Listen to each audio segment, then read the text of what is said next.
আসসালামু আলাইকুম। আজকের ভিডিওতে আমরা যে কোনো হেক্সাডেসিমাল সংখ্যাকে বাইনারি, দশমিক এবং অক্টাল সংখ্যা থেকে রূপান্তর করব। প্রথমে আমরা ক্যালকুলেটরের মোড অপশানে যাব। মোড অপশানে যে একবার প্রেস, দুইবার প্রেস করলে আমরা বেজ অপশান পাবো। এই বেজের ভ্যালু হচ্ছে 3। আমরা ক্যালকুলেটরে 3 বাটনে চাপ দিলে আমাদের বেজ অপশানে চলে আসবে। তার মানে আমাদের ডান দিকে এখন আমরা জিরোর পাশে ছোট্ট একটা ডি দেখতে পাচ্ছি। এই ডিটা মিন করতেছে আমরা এখন ডেসিমালে আছি। আমাদের উদ্দেশ্য হলো হেক্সাডেসিমাল সংখ্যাকে যে কোনো সংখ্যা, তাহলে আমাদের ডান দিকে হেক্সাডেসিমাল নিয়ে আসতে হবে।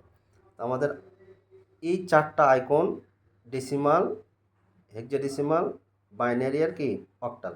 তাহলে আমরা যাব হেক্সাডেসিমালে। তাহলে এই হেক্সাডেসিমালে প্রেস করলাম। হেক্সাডেসিমালে 0 থেকে 9 এই 9টা অঙ্কের বাইরে আরও 6টা অঙ্ক ব্যবহার করা হয়, A B C D E এবং কি এফ।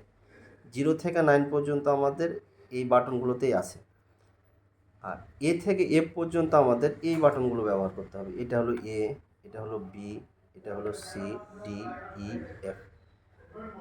এই 6টা বাটন হচ্ছে আমাদের এ থেকে এফ পর্যন্ত। ধরেন আমরা 3A সংখ্যার